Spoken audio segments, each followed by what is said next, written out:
গত 23 নভেম্বর থেকে BNP chairperson Evercare হাসপাতালে চিকিৎসাধীন আছেন।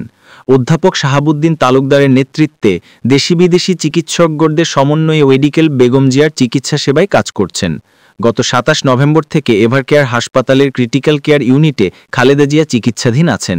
উপদেষ্টা পরিষদের বিশেষ বৈঠকে বেগম খালেদা জিয়ার বর্তমান শারীরিক অবস্থা বিবেচনায় হাসপাতালে তার নির্বিঘ্ন চিকিৎসা, প্রয়োজনে উন্নত চিকিৎসার জন্য বিদেশে নিয়ে যাওয়ার পরিকল্পনা, তার নিরাপত্তা ও যাতায়াতের সুবিধা এবং উচ্চ মর্যাদা বিবেচনায় তাকে রাষ্ট্রের অতি গুরুত্বপূর্ণ ব্যক্তি বা ভিভিআইপি ঘোষণা করার সিদ্ধান্ত নেওয়া হয়। এই সিদ্ধান্ত অবিলম্বে কার্যকরের জন্য সংশ্লিষ্ট সংস্থাকে নির্দেশনা প্রদান করা হয়। মঙ্গলবার রাষ্ট্রীয় অতিথি ভবন যমুনায় উপদেষ্টা পরিষদের বিশেষ বৈঠকে বিএনপি চেয়ারপারসন ও সাবেক প্রধানমন্ত্রী খালেদা জিয়ার বিষয়ে এই সিদ্ধান্ত নেওয়া হয়। বৈঠকে বেগম জিয়ার আশু রোগমুক্তি কামনা করে দোয়া ও প্রার্থনা করা হয়। একই সঙ্গে জাতির কাছে তার জন্য দোয়া ও প্রার্থনার আহ্বান জানানো হয়। বৈঠক শেষে পরিকল্পনা উপদেষ্টা ডক্টর ওয়াহিদুদ্দিন মাহমুদ বিশেষ বৈঠকের পর অন্তর্বর্তী সরকারের বিবৃতিটি পড়ে শোনান। 3 বারের সাবেক প্রধানমন্ত্রী, সাবেক রাষ্ট্রপতির স্ত্রী ও বিএনপির চেয়ারপারসন বেগম খালেদা জিয়ার আশু রোগ মুক্তি কামনা করে দোয়া ও প্রার্থনা করা হয় এবং জাতির কাছে তার জন্য দোয়া ও প্রার্থনার আহ্বান জানানো হয়। সভায় বেগম খালেদা জিয়ার বর্তমান শারীরিক অবস্থা বিবেচনায় হাসপাতালে তার নির্বিঘ্ন চিকিৎসা, প্রয়োজনে উন্নত চিকিৎসার জন্য বিদেশে নিয়ে যাওয়ার পরিকল্পনা, তার নিরাপত্তা ও যাতায়াতের সুবিধা এবং উচ্চ মর্যাদা বিবেচনায় তাকে রাষ্ট্রের অতি গুরুত্বপূর্ণ ব্যক্তি ভিভিআইপি ঘোষণা করার সিদ্ধান্ত নেওয়া হয়। সংশ্লিষ্ট সকল সংস্থাকে নির্দেশনা প্রদান করা হয়। এ বিষয়ে বেগম খালেদা জিয়ার পরিবার ও দল অবগত রয়েছে। প্রেস ব্রিফিংয়ে বলা হয়, এই বিষয়ে বেগম খালেদা জিয়ার পরিবার এবং দল অবগত রয়েছে। এই সময় আইন উপদেষ্টা অধ্যাপক আসিফ নজরুল ও প্রধান উপদেষ্টার প্রেস সচিব শফিকুল আলম উপস্থিত ছিলেন।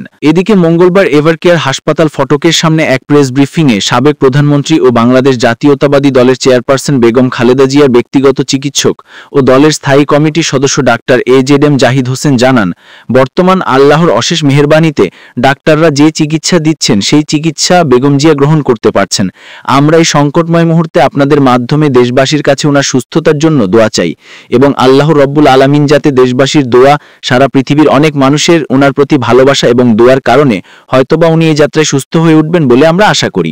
ডাক্তার জাহিদ বলেন, আমাদের ভারপ্রাপ্ত চেয়ারম্যান তারেক রহমান আপনাদের সবাইকে অনুরোধ করেছেন ধৈর্য ধারণ করার জন্য এবং উনি সার্বক্ষণিকভাবে বিরামহীনভাবে দেশি বিদেশি চিকিৎসকদের সমন্বয়ে গঠিত মেডিকেল টিমের সঙ্গে সার্বক্ষণিক যোগাযোগ রাখছেন।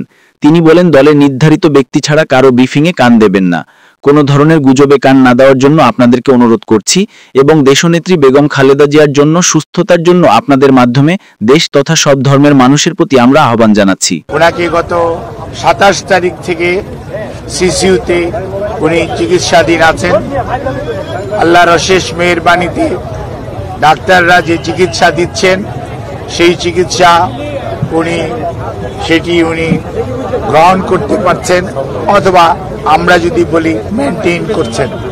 আজই বিভিন্ন ধরনের গুজব, বিভিন্ন ধরনের বক্তব্য বিভিন্ন জায়গায় দেখার পরিপ্রেক্ষিতে দলের পক্ষ থেকে আমাদের দলের ভারপ্রাপ্ত চেয়ারম্যান জনাব তারেক রহমান সার্বক্ষণিকভাবে ওনার চিকিৎসার তদারকি করছেন।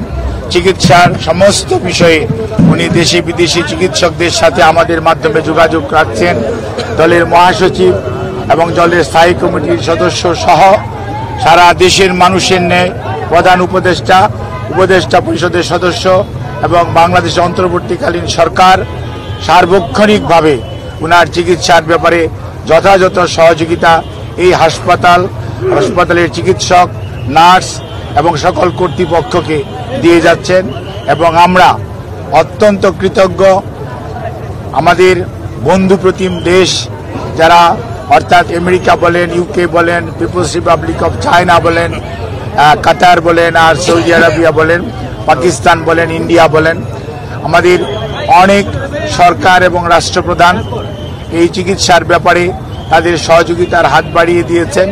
আমরা এই সংকটময় মুহূর্তে আপনাদের মাধ্যমে দেশবাসীর কাছে ওনার সুস্থতার জন্য দোয়া চাই এবং আল্লাহ রাব্বুল আলামিন যাতে দেশবাসীর দোয়া, সারা পৃথিবীর অনেক মানুষের ওনার প্রতি ভালোবাসা এবং দোয়ার কারণেই হয়তোবা উনি এই যাত্রায় সুস্থ হয়ে উঠবেন বলে আমরা আশা করি। যুক্তরাজ্যে চিকিৎসকরা আসছেন জানিয়ে জাহিদ বলেন, আজকেও ইউকে থেকে ওনাকে দেখার জন্য বিশেষজ্ঞরা আসবেন এবং ওনারা দেখবেন।